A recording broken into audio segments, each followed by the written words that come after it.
Welcome. ASEAN offers incredible opportunities, but how do you choose the right place? Today we follow the journey of Nick, a game artist in his 20s aiming for director roles in industry.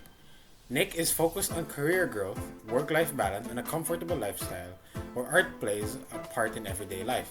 To help him evaluate, we've shortlisted Singapore, the Philippines, and Thailand. Guiding Nick are our experts. Singapore is indeed a global leader, reflected in its top GTCI. Lower cost of living allows for comfortable living. However, achieving the work-life balance you value is often challenging to. Please do note that our experts will draw insights from regional data, like ASEAN's own social goals known as the ASCC framework, looking at rights and well-being and talent competitiveness data from the GTCI index, which helps understand the environment for professionals, all viewed through the lens of Nick's priorities. For a brief rundown, we have Aaron to help explain. Thanks, Ethan. Simply put, the ASCC, or the ASEAN Social Cultural Community Framework, emphasizes the human aspect, worker rights, social welfare, and cultural vibrancy across the region. It is a core ASEAN pillar, significantly influencing how people live and work. The GTCI, on the other hand, the Global Talent Competitiveness Index, evaluates how countries attract, develop, and retain professionals like Nick, considering factors like job opportunities and innovation. It's globally trusted using data from governments and institutions, making it both of them a reliable tool for comparing how countries support talent. Understanding both helps Nick see beyond the job descriptions to the broader experience of living and growing in a new country. With that clarified, let's proceed to Nick's first choice, Singapore. Singapore's reputation in gaming is huge. I want to know about the career growth potential towards director roles, the types of studios available, and whether achieving good work-life balance is realistic, given its competitive environment. Singapore is indeed a global leader, reflected in its top GTCI talent rankings. You'll find major international studios and a thriving indie scene, offering strong pathways for growth if you have top skills. The high GTCI ranking of 7 indicates a strong enabling environment, great infrastructure and innovation support, ideal for learning, which you prioritize. It also helps that Singapore's strongest gaming cluster not only boosts career opportunities, but also fosters a collaborative environment where talent continuously thrives. However, this competitive landscape means companies expect high performance. Securing an employment pass in Singapore is feasible for skilled artists, especially through the Compass Points system.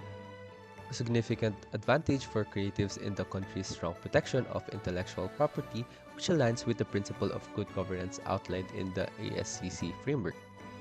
While salaries in Singapore are generally high, the cost of living is also extremely high, so careful financial planning is essential.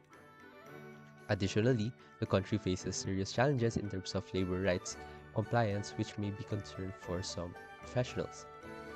English is also widely used, making communication relatively easy for international talent.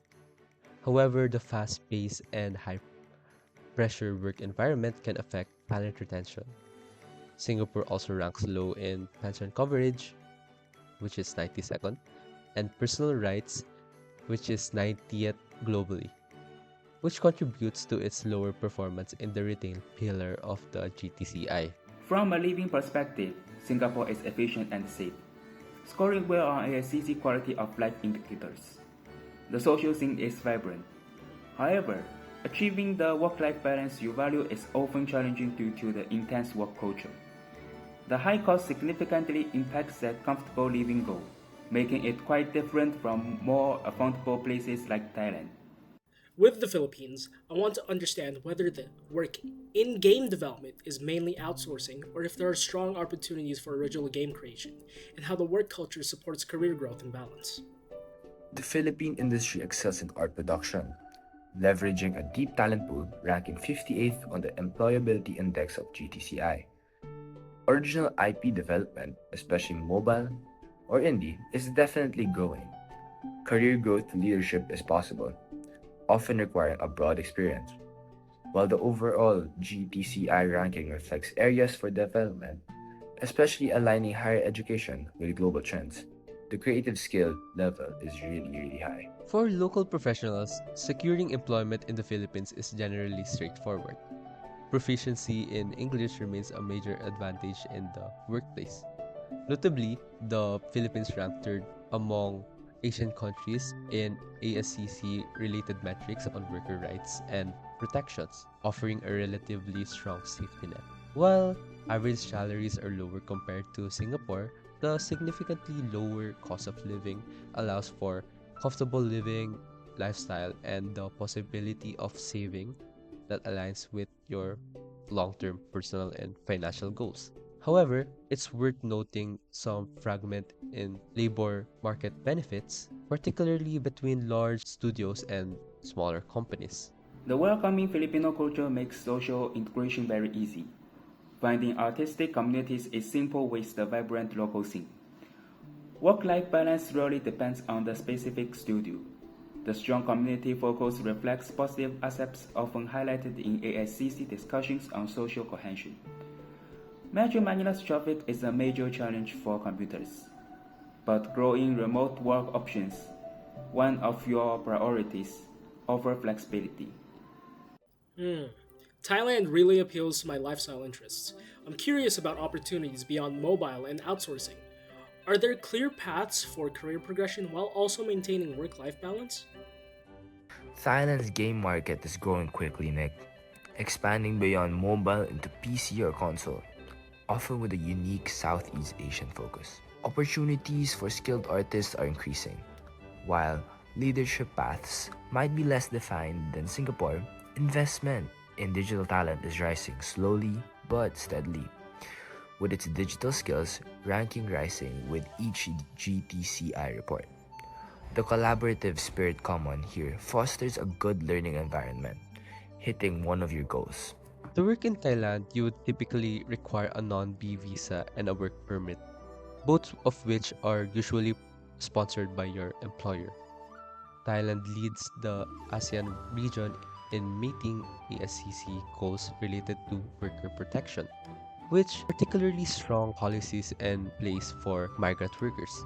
While average salaries tends to be lower than those in Singapore or in the Philippines, the cost of living is significantly lower as well, making it entirely feasible to live comfortable and efficiently. English is commonly used in international firms, so learning basic Thai can greatly enhance daily life and integration within its local communities. Thailand truly delivers on lifestyle.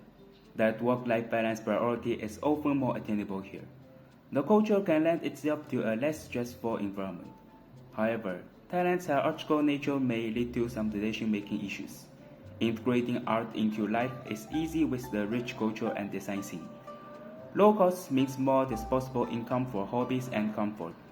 It also helps that Thailand ranks really well in the access to growth opportunities index. Ranking 66 meaning that it is much easier to upskill here. Singapore offers rapid career growth but comes with high pressure and cost. The Philippines provides a welcoming environment with a strong art community, and Thailand offers a relaxed lifestyle with affordability. Nick, how are you leaning? It's tough, really. Singapore clearly offers the fastest track for my director ambitions, leveraging that top GTCI environment, but it really challenges my want for a decent work-life balance and comfort goals due to the cost. As for the Philippines, it feels comfortable, has the talent pool, and good worker rights aligning with the ASCC principles. But I need to be sure about the long-term career ceiling. And for Thailand, it nails my ideal work-life balance goals and lifestyle. It reflects positive ACC quality of life aspects, but it also requires confidence in the industry's growth trajectory for my ultimate career goal. This definitely highlights the trade-offs. Nick's decision is about balancing ambition with well-being, a challenge many international job seekers face. There's no single best ASEAN country. The ideal choice depends on your unique priorities and circumstances. Use data and insights as tools to guide your decision, but remember, the key is finding the fit that feels right for you. Define your priorities, research thoroughly, connect with others, and then decide. Thanks for listening.